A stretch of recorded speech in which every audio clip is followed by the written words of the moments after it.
Hello everyone, welcome to Education at Your Doorstep.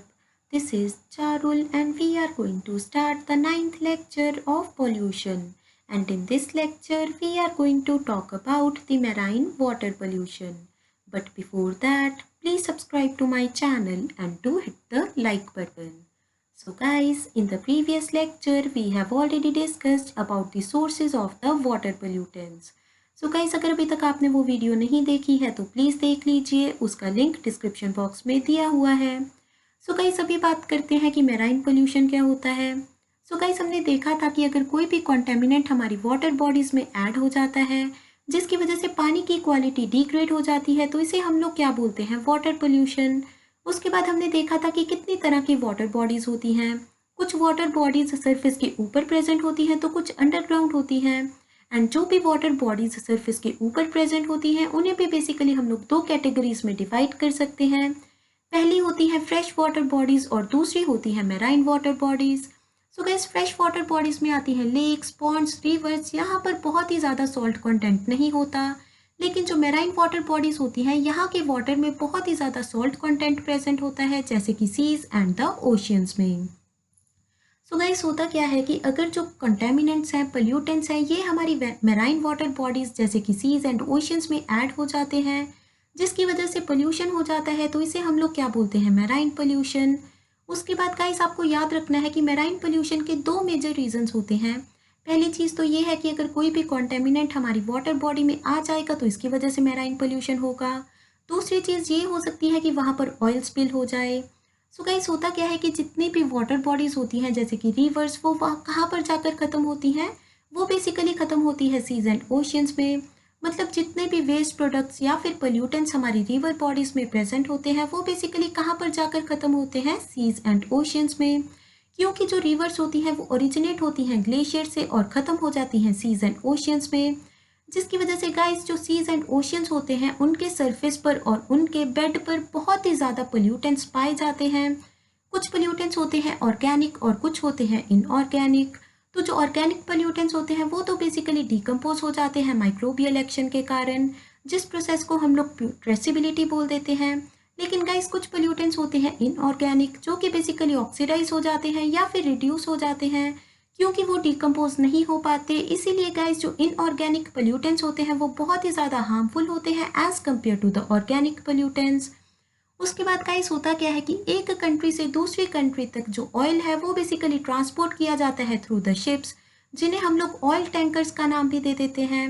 लेकिन guys होता क्या है कि कभी कभी रास्ते में जो ऑयल है वो लीक हो जाता है जिसे हम लोग ऑयल स्पिल का नाम दे देते हैं। लेकिन गाइस होता क्या है कि जो तेल होता है वो बहुत ही ज़्यादा हल्का होता है जिसकी वजह से वो water bodies seas and oceans पर तैरना शुरू कर देता है, और इसकी वजह से क्या होता है कि जो हमारी सीज एंड ओशियंस हैं वहाँ पर डिजोल्व ऑक्सीजन की वैल्यू कम हो जाती है, जिसकी वजह से जो भी माइक्रोब्स सीज एंड ओशियंस में प्रेजेंट थे वो अच्छे से जो ऑर्गेनिक पोल्यूटेंट्स हैं उन्हें डिकम्पोज नहीं कर पाते, और जो भी फिशेज, एनिमल्स वहाँ पर सर्वाइव कर पा रहे थे क्योंकि पानी में ऑक्सीजन प्रेजेंट थी।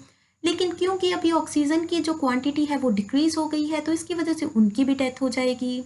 जो भी प्लांट्स हैं उनको सनलाइट नहीं पहुंच पाएगी क्योंकि जो ऑयल होगा वो बेसिकली सन रेज को क्या कर देगा, ब्लॉक कर देगा, जिसकी वजह से प्लांट्स की भी डेथ हो जाएगी।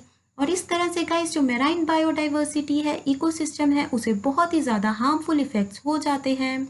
सो गाइस हमने क्या देखा कि दो तरह के पोल्यूटेंट्स होते हैं, ऑर्गेनिक होते हैं, इनऑर्गेनिक होते हैं। दो कॉजेज होते हैं मेराइन पोल्यूशन के, एक तो कॉन्टेमिनेंट्स एंड दूसरा ऑयल स्पिल। उसके बाद हमने देखा कि जो ऑर्गेनिक पोल्यूटेंट्स होते हैं ये तो इजीली डिग्रेड हो जाते हैं थ्रू द माइक्रोबियल एक्शन। लेकिन गाइस होता क्या है कि जो माइक्रोब्स होते हैं इन्हें भी अपना काम करने के लिए ऑक्सीजन चाहिए होती है। लेकिन अगर पानी में ऑक्सीजन की क्वांटिटी कम हो जाती है तो इसकी वजह से क्या होगा, जो माइक्रोब्स हैं वो अच्छे से अपना काम नहीं कर पाएंगे, और इसकी वजह से जो मेराइन पोल्यूशन है वो बेसिकली और ज़्यादा इंक्रीज हो जाएगा। और गाइस जो भी माइक्रोब्स इन ऑर्गेनिक पोल्यूटेंट्स को डिकम्पोज कर देते हैं तो इस प्रोसेस को हम लोग क्या बोलते हैं, प्यूट्रेसिबिलिटी। लेकिन जो इनऑर्गेनिक पोल्यूटेंट्स होते हैं वो तो बेसिकली ऑक्सीडाइज होते हैं या फिर रिड्यूस हो जाते हैं। सो गाइस अभी देखते हैं कि डिजोल्व्ड ऑक्सीजन क्या होती है। सो गाइस हमें पता है कि जो ऑक्सीजन होती है that is basically the life saving gas. And guys अगर हम लोग एटमॉस्फेयर की बात करें तो यहाँ पर नियरली 1500 पार्ट्स पर मिलियन ऑफ ऑक्सीजन प्रेजेंट होती है। मतलब अगर 1 मिलियन पार्टिकल्स ऑफ एयर हैं तो उनमें से जो 1500 पार्टिकल्स होते हैं वो किसके होते हैं, ऑक्सीजन के। लेकिन गाइस जो मैराइन बायोडाइवर्सिटी होती है यहाँ पर नियरली सिर्फ और सिर्फ 10 ppm of oxygen he present होती है। गाइस होता क्या है कि जो मैराइन वाटर बॉडीज होती हैं यहाँ पर भी बहुत डिफरेंट डिफरेंट तरह के एनिमल्स होते हैं, फिशेज होती हैं, जो कि बेसिकली डिजॉल्व ऑक्सीजन को इनहेल करके वहाँ पर सर्वाइव कर पाती हैं। लेकिन गाइस मैंने आपको बताया कि नॉर्मल एटमॉस्फेयर में 1500 ppm ऑफ ऑक्सीजन होती है, लेकिन जो भी वाटर बॉडीज़ होती हैं, मैराइन वाटर बॉडीज़ होती हैं, यहाँ पर सिर्फ और सिर्फ 10 ppm of oxygen he present होती है। तो गाइस होता क्या है कि अगर जो ये 10 ppm है इससे भी ज़्यादा कम ऑक्सीजन हमारी वाटर बॉडीज़ में हो जाती है, तो जो भी वहाँ पर एनिमल्स या फिर फिशेज सर्वाइव कर पा रही थी अभी वो वहाँ पर अच्छे से सांस नहीं ले पाएंगी, जिसकी वजह से उनकी हो जाने वाली है डेथ। एंड गाइस होता क्या है कि जितने ज़्यादा पोल्यूटेंट्स, जितना ज़्यादा ऑयल स्पिल हमारी मैराइन वाटर बॉडीज़ में हो जाता है तो उतनी ही कम गाइस डिजॉल्व ऑक्सीजन की वैल्यू हो जाती है। मतलब अगर हमारे पास 1500 ppm ऑफ ऑक्सीजन प्रेजेंट है तो फिशेस के पास सिर्फ और सिर्फ 10 ppm है। लेकिन अगर और ज़्यादा पोल्यूशन हो जाता है तो इसकी वजह से डिजॉल्व ऑक्सीजन की वैल्यू और ज़्यादा कम हो जाती है। सो गाइस मेन चीज़ आपको क्या याद रखनी है कि जो मैराइन वाटर बॉडीज़ होती हैं यहाँ पर डिजॉल्व ऑक्सीजन की वैल्यू किस यूनिट्स में हम लोग मेज़र करते हैं, ppm में, जिसे बेसिकली पार्ट्स पर मिलियंथ का नाम भी दे दिया जाता है। सो गाइस अभी देखते हैं कि जो डिजॉल्व ऑक्सीजन होती है हमारी मैराइन वाटर बॉडीज़ में वो आखिर आती कहाँ से है। सो गाइस पहली चीज़ तो होती है कि जो एटमॉस्फेयर है और वाटर है वहाँ पर एक ट्रांजिशनल जोन बनता है, एंड इसी इंट्रैक्शन के कारण क्या होता है कि हमारे एटमॉस्फेयर में से कुछ ऑक्सीजन वाटर में जाकर ट्रैप हो जाती है। एंड गाइस आपको याद रखना है कि अगर जो हमारी वाटर बॉडीज़ हैं उनका टेम्परेचर इंक्रीज हो जाता है तो इसकी वजह से इनकी ऑक्सीजन कैरिंग कैपेसिटी कम हो जाती है। लेकिन अगर हम लोग बात करें कि ऑक्सीजन आती कहाँ से है तो वो बेसिकली आती है from the interface of the atmosphere and the water bodies. And दूसरी चीज़ आपको पता होगा कि जो भी है हमारे मैराइन इकोसिस्टम होते हैं, वाटर बॉडीज़ होते हैं, वहाँ पर भी कुछ ना कुछ प्लांट्स पाए जाते हैं जिन्हें कभी कभी गाइस हम लोग जूज़ैंथली भी बोल देते हैं, जो कि बिल्कुल ही छोटी छोटी सी एल्गी प्रेजेंट होती है। एंड आपको पता है कि जितने भी प्रोड्यूसर्स होते हैं, एल्गी होते हैं, उनके पास होता है क्लोरोफिल, जिसकी वजह से वो कार्बन डाइऑक्साइड को इनहेल कर लेते हैं और ऑक्सीजन को क्या करते हैं, रिलीज कर देते हैं। इसकी वजह से भी जो हमारी वाटर बॉडीज़ हैं, मैराइन वाटर बॉडीज़ हैं, वहाँ पर डिसॉल्व्ड ऑक्सीजन की वैल्यू इंक्रीज हो जाती है।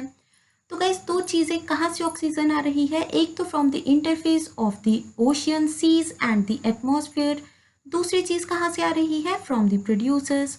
तो गाइस आखिर ये ऑक्सीजन जाती कहाँ पर है, एक तो जो भी वहाँ पर फिशेज हैं, एनिमल्स हैं जो कि पानी के नीचे सर्वाइव कर पा रहे हैं वो इसे इनहेल कर लेते हैं। दूसरी चीज़ जो भी वहाँ पर माइक्रो ऑर्गेनिजम्स प्रेजेंट होते हैं जो कि ऑर्गेनिक पोल्यूटेंट्स को डिकम्पोज कर रहे हैं वो भी इन्हें यूज़ कर लेते हैं। तीसरी चीज़ गाइस होती क्या है कि जो इनऑर्गेनिक पोल्यूटेंट्स हमारी वाटर बॉडीज़ में प्रेजेंट होते हैं तो ऑक्सीजन उनकी ऑक्सीडेशन या फिर रिडक्शन करके उन्हें नॉन हार्मफुल सब्सटेंस में कन्वर्ट कर देते हैं, तो यहाँ पर भी डिसॉल्व्ड ऑक्सीजन कहीं ना कहीं कंज्यूम हो जाती है। सो गाइस अभी आपको पता चल चुका है कि डिसॉल्व्ड ऑक्सीजन आती कहाँ से है और चली कहाँ जाती है। सो गाइस अभी बात करते हैं कि बायोलॉजिकल ऑक्सीजन डिमांड क्या होती है, जिसे हम लोग शॉर्ट में बीओडी का नाम भी दे देते हैं।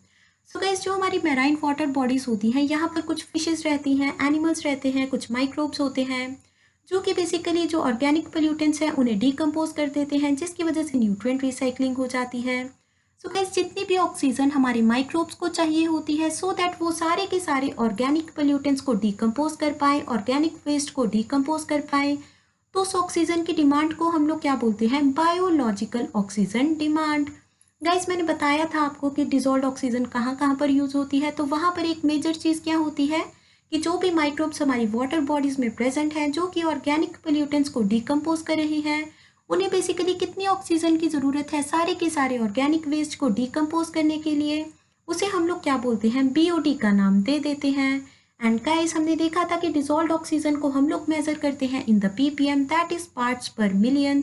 लेकिन जो बायोलॉजिकल ऑक्सीजन डिमांड होती है इसे बेसिकली मेजर किया जाता है इन द यूनिट्स मिलीग्राम पर लीटर्स। सो गाइस जितने ज़्यादा पोल्यूटेंट्स हमारी वाटर बॉडीज़ में प्रेजेंट होते हैं उतनी ही ज़्यादा बीओडी की डिमांड हो जाती है। मतलब क्या हुआ, अगर हमारी वाटर बॉडीज़ में पोल्यूटेंट्स की क्वांटिटी बहुत ज़्यादा है तो होगा क्या कि माइक्रोब्स को बहुत ज़्यादा ऑक्सीजन की ज़रूरत होगी सो दैट वो सारे के सारे ऑर्गेनिक पोल्यूटेंट्स को डिकम्पोज कर पाएँ। मतलब जितने ज़्यादा पोल्यूशन होगी हमारी मेराइन वाटर बॉडीज़ में, सिंपल वाटर बॉडीज़ में, तो उतनी ही ज़्यादा बीओडी की वैल्यू हो जाती है। सो गाइस, जितने ज़्यादा ऑर्गेनिक पोल्यूटेंट्स हमारी वाटर बॉडीज़ में प्रेजेंट होंगे, उतनी ही ज़्यादा बायोलॉजिकल ऑक्सीजन डिमांड की वैल्यू हो जाएगी। गाइस, सिर्फ और सिर्फ मेराइन वाटर बॉडीज़ में ही नहीं, बल्कि जो हमारी फ्रेश वाटर बॉडीज़ होती हैं वहाँ पर भी बायोलॉजिकल ऑक्सीजन डिमांड को कैलकुलेट किया जाता है। क्योंकि अगर हमें पता चल जाए कि वहाँ पर बायोलॉजिकल ऑक्सीजन डिमांड कितनी है, तो इससे हमें पता चल जाएगा कि वहाँ पर पोल्यूशन कितना ज़्यादा हो चुका है।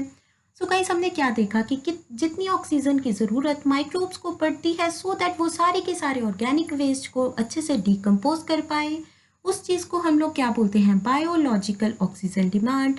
एंड उसके बाद हमने देखा कि इसे हम लोग मेज़र करते हैं इन द यूनिट्स मिलीग्राम पर लीटर। जितने ज़्यादा पोल्यूटेंट्स होंगे, जितने ज़्यादा ऑर्गेनिक वेस्ट होगा, उतनी ही ज़्यादा बायोलॉजिकल ऑक्सीजन डिमांड की वैल्यू हो जाती है। सो गाइस, उसके बाद बात करते हैं कि बायोकेमिकल ऑक्सीजन डिमांड क्या होती है। गाइस, हमने देखा कि बायोलॉजिकल ऑक्सीजन डिमांड तो हमारे माइक्रोब्स को थी, लेकिन जो इनऑर्गेनिक पोल्यूटेंट्स होते हैं उन्हें भी बेसिकली ट्रीटमेंट की ज़रूरत पड़ती है। अगर जो ऑर्गेनिक पोल्यूटेंट्स हैं वो डिकम्पोज हो जाते हैं, तो जो इनऑर्गेनिक कंपाउंड्स होते हैं वो ऑक्सीडाइज हो जाते हैं या फिर रिड्यूस हो जाते हैं, तो उन्हें भी कुछ ना कुछ ऑक्सीजन की ज़रूरत पड़ती है। सो गाइस, अगर हम लोग दोनों चीज़ों को मिला दें कि ऑर्गेनिक पोल्यूटेंट्स को डिकम्पोज करने के लिए कितनी ऑक्सीजन चाहिए और जो इनऑर्गेनिक कंपाउंड्स हैं उन्हें ऑक्सीडाइज या फिर रिड्यूस करने के लिए कितनी ऑक्सीजन चाहिए, अगर हम लोग इन दोनों ऑक्सीजन डिमांड को ऐड कर दें तो उसे क्या बोला जाता है, बायोकेमिकल ऑक्सीजन डिमांड। एंड इसे भी मेजर किया जाता है इन द यूनिट्स मिलीग्राम पर लीटर्स। सो गाइस, जितने ज़्यादा पोल्यूटेंट्स हमारी वाटर बॉडीज़ में प्रेजेंट होंगे, उतनी ही ज़्यादा बायोकेमिकल ऑक्सीजन डिमांड की वैल्यू हो जाती है। तो गाइस, जो बायोलॉजिकल ऑक्सीजन डिमांड थी उसमें तो सिर्फ हम लोग एक चीज़ देख रहे थे, जो कि थी जो हमारे ऑर्गेनिक पोल्यूटेंट्स हैं उनकी वैल्यू को मेज़र कर पा रहे थे।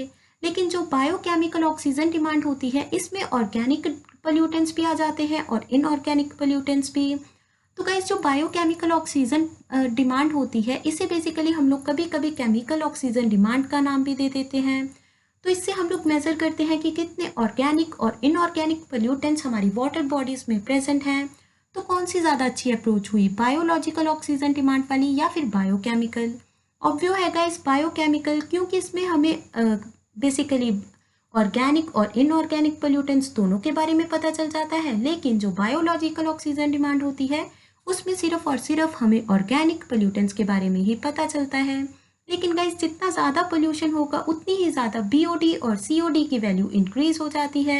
एंड इन पोल्यूटेंट्स के कारण क्या होगा कि जो डिसॉल्व्ड ऑक्सीजन है उसकी वैल्यू डिक्रीज हो जाएगी, क्योंकि जितने ज़्यादा पोल्यूटेंट्स होंगे, जितना ज़्यादा ऑयल स्पिल होगा, तो उसकी वजह से जो इंटरफेस है एटमॉस्फेयर का और मेराइन वाटर बॉडीज़ का वो डिक्रीज हो जाएगा, जिसकी वजह से डिसॉल्व्ड ऑक्सीजन की वैल्यू डिक्रीज हो जाती है।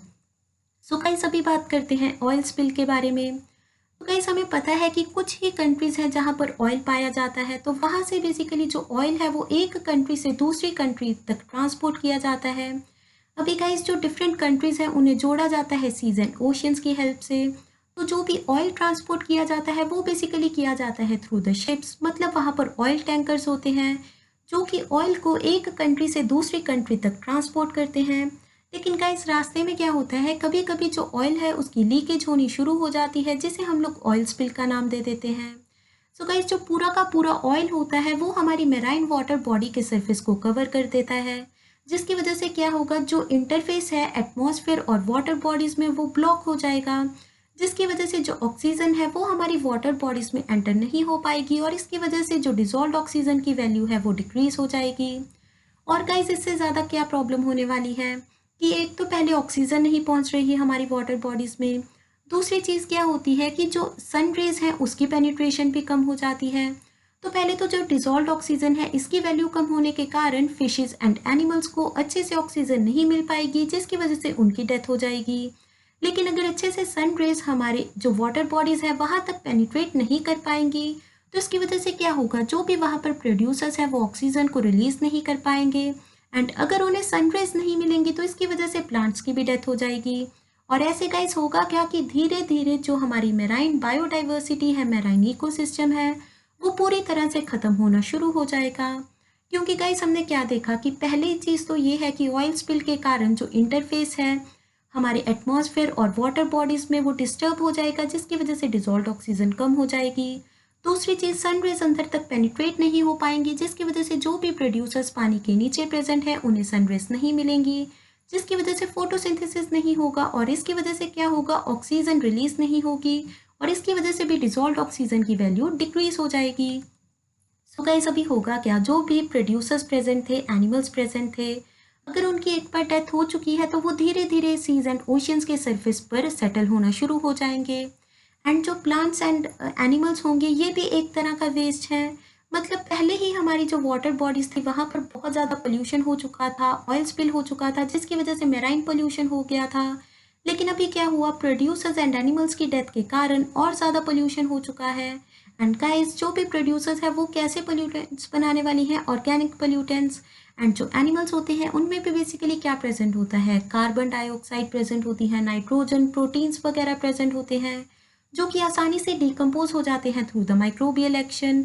लेकिन प्लांट्स एंड एनिमल्स की डेथ के कारण क्या होगा, पोल्यूटेंट्स और रिलीज हो जाएंगे, ऑर्गेनिक वेस्ट और ज़्यादा इंक्रीज हो जाएगा, जिसकी वजह से BOD की वैल्यू और ज़्यादा इंक्रीज हो जाएगी हमारे मैराइन वाटर पोल्यूशन में। तो गाइस, हुआ क्या कि पहले तो ऑयल स्पिल के कारण ऑलरेडी मैराइन पोल्यूशन हो गया था, लेकिन इनडायरेक्टली और ज़्यादा मैराइन पोल्यूशन हो गया क्योंकि अभी प्लांट्स एंड एनिमल्स की भी डेथ होनी शुरू हो गई, क्योंकि डिजॉल्व्ड ऑक्सीजन की वैल्यू डिक्रीज हो गई। एंड उसकी वजह से क्या हुआ, प्लांट्स एंड एनिमल्स की डेथ के कारण और ज़्यादा ऑर्गेनिक वेस्ट हो गया, जिसकी वजह से क्या हुआ कि जो बायोलॉजिकल ऑक्सीजन डिमांड की वैल्यू है वो इंक्रीज हो गई। एंड अगर बायोलॉजिकल ऑक्सीजन डिमांड की वैल्यू इंक्रीज हो गई है, इसका मतलब मैराइन पोल्यूशन की जो अमाउंट है वो और ज़्यादा इंक्रीज हो चुकी है।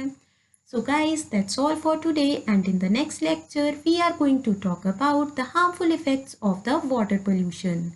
So guys, if you enjoyed the video then do like, share and subscribe. Thank you so much.